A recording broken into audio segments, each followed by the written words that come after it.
नमस्कार दोस्तों, मैं नवीन सिंह बिष्ट आपका हार्दिक स्वागत करता हूं इस वीडियो में। दोस्तों आज की वीडियो हमारी ट्रायंगल के लेकर है, क्योंकि ट्रायंगल जो है वो कितने प्रकार के होते हैं, एंगल के अकॉर्डिंग ट्रायंगल कितने प्रकार के होते हैं, कोणों के आधार पर ट्रायंगल कितने प्रकार के होते हैं और साइड्स के आधार पर ट्रायंगल कितने प्रकार के होते हैं, भुजाओं के आधार पर ट्रायंगल कितने प्रकार के होते हैं। तो काफ़ी ज़्यादा इंपॉर्टेंट टॉपिक है, तो चलिए इस टॉपिक को समझ लेते हैं। तो यहाँ पर आइए बोर्ड पर देख लेते हैं। तो दोस्तों सबसे पहले मैं बताऊंगा कि कोणों के आधार पर ट्रायंगल कितने प्रकार के होते हैं। तो ट्रायंगल कोणों के आधार पर 3 प्रकार के होते हैं। कौन कौन से, इनको इंग्लिश हिंदी दोनों में बता रहा हूँ। तो पहले जो है इंग्लिश में बताऊंगा, acute angle triangle, right angle triangle और ऑब्ट्यूस एंगल ट्रायंगल। अब ये क्या होते हैं? एक्यूट एंगल ट्रायंगल मतलब न्यून कोण त्रिभुज, और राइट एंगल ट्रायंगल मतलब समकोण त्रिभुज, ठीक है, और ऑब्ट्यूस एंगल अधिक कोण त्रिभुज। अब इसके जो है मैं इसके एक एग्जांपल बताऊंगा।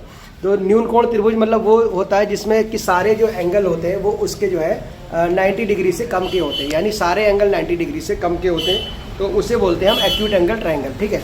और दूसरा आता है राइट एंगल ट्रायंगल, यानी जब उसका एक कोण जो है वो 90 डिग्री का होता है। तो यहाँ पर एक कोण देख रहे हैं 90 डिग्री का है, तो ये राइट एंगल ट्रायंगल है, ठीक है।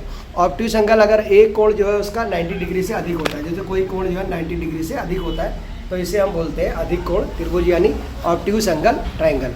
अब आते हैं, तो ये 3 ट्रायंगल हो गए, यानी एक्यूट एंगल हो गए वो जो 90 डिग्री, प्रत्येक एंगल जो है उसका 90 डिग्री से लेस होगा, ठीक है। और जो राइट एंगल ट्रायंगल हो गया वो हो गया आपका एक एंगल उसका 90 डिग्री का हो गया, ठीक है। और जो ऑब्ट्यूस एंगल ट्रायंगल हो गया वो हो गया एक एंगल कोई भी ट्रायंगल का वो 90 डिग्री से अधिक का होगा, ठीक है। तो इसे बोलते हैं हम लोग अधिक कोण त्रिभुज, ठीक। तो ये तो हो गए पहले जो एंगल के अकॉर्डिंग ट्रायंगल 3 प्रकार के होते हैं, acute angle, right angle and obtuse angle. अब आ जाते हैं हम दूसरा, सेकेंडली के आगे हमारा कि भुजाओं के आधार पर, यानी साइड के अकॉर्डिंग कितने प्रकार के होते हैं। तो साइड के अकॉर्डिंग भी वो 3 प्रकार के होते हैं। कौन कौन से, आइए उनको देख लेते हैं। तो यहाँ पर पहले आ गया आइसोसेलेस ट्रायंगल, इसको हम लोग बोलते हैं समद्विबाहु। दूसरा होता है इक्विलेटरल ट्रायंगल यानी समबाहु, और तीसरा होता है स्केलेन ट्रायंगल यानी विषमबाहु। यानी अब इसको समझ लेते हैं कि ये क्या है। तो जो पहला हमारा आता है आइसोसेलेस यानी समद्विबाहु, इसका मतलब जिस ट्रायंगल में 2 साइड जो है सेम होंगे। जैसे कि एग्जांपल मैं बताता हूँ, यहाँ पर आप देख सकते हैं कि ये जो है देखिए इसमें जो है 2 साइड है वो सेम है, यानी AB = AC, यानी ये दोनों साइड अगर सेम है तो यहाँ पर समद्विबाहु त्रिभुज हो गया, यानी आइसोसेलेस ट्रायंगल, वो आइसोसेलेस ट्रायंगल, ठीक है। दूसरा आपका आ गया इक्विलेटरल ट्रायंगल, यहाँ पर जहाज बहुत आते हैं, एरोप्लेन आ जाते बीच में, यार कोई बात नहीं। इक्विलेटरल ट्रायंगल, तो यहाँ पर इक्विलेटरल ट्रायंगल जो है इसका मतलब समबाहु त्रिभुज, यानी एक ट्रायंगल जिसकी सभी भुजाएं अब समान होती है, यानी AB, AC और BC ये तीनों ही समान है। तो यहाँ पर ये हो गया समबाहु यानी इक्विलेटरल ट्रायंगल, ठीक है।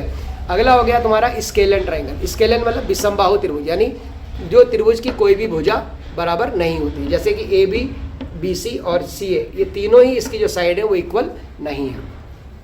तो इस तरह से हम ये कह सकते हैं कि जो ट्रायंगल है वो टोटल अगर देखा जाए तो 6 होते हैं, यानी आपके जो है 3 तो मैंने आपको बताए जो एंगल के अकॉर्डिंग होते हैं, और 3 मैंने बताए आपको जो आपके क्या कहते हैं साइड के अकॉर्डिंग होते हैं। तो जो एंगल के अकॉर्डिंग होते हैं acute angle, right angle and obtuse angle, यानी न्यून कोण, समकोण और अधिक कोण, ठीक है। ये जो है कोण त्रिभुज हो गए, इनको आगे त्रिभुज लगा दो। और इसी तरह से भुजाओं के आधार पर यानी साइड्स के अकॉर्डिंग भी 3 प्रकार के होते हैं, आइसोसेलेस, इक्विलेटरल एंड स्केलेन, ठीक है।